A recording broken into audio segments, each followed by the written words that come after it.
Well, today is another crunch day for the French government, led by, of course, President Emmanuel Macron. In theory, his Prime Minister could lose her job today. She, in theory, could face a no-confidence motion in Parliament that, in theory, she could lose. Now, the mathematics of it are that that's very unlikely.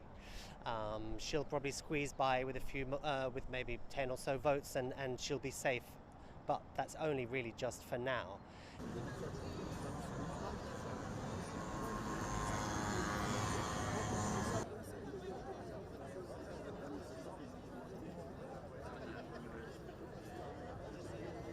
The wider problem here is one about a reform that has been sort of railroaded through Parliament by a president who feels that he has a legacy to create. Essentially, he positioned himself as the reformer of France, the man who would come in, get France working, and this retirement reform, which is what everybody here is protesting about, is a major part of that. And unable to get it through Parliament with the votes that he needed, he's used a special constitutional power to basically railroad it through without a vote, and that has brought people out on the streets.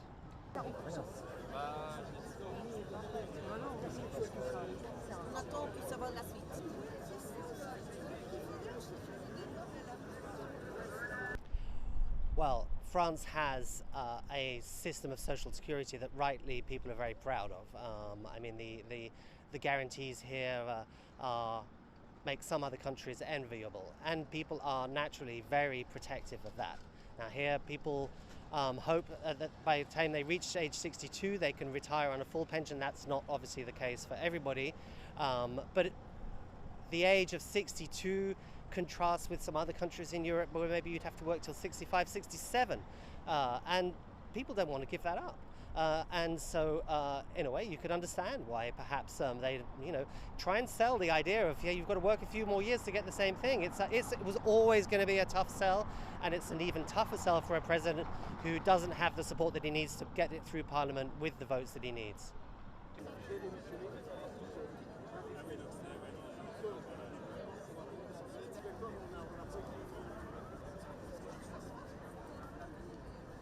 But the fact is that this damage that's been created to his legitimacy by using this special constitutional power, again, it's a power that he's able to use. It means that he can get things through Parliament without having to call a vote. But it does cause damage, and that is going to make it harder for him to rule, because one of the things that he's having to do now is to try and find coalitions of people who will support him, and he has to do that in Parliament, try and find coalitions of lawmakers who'll get behind his laws and his reforms. And since he's not flavour of the month, and he's not likely to be flavour of the year for a long time now, finding those coalitions to keep doing what he wants is going to become only progressively harder.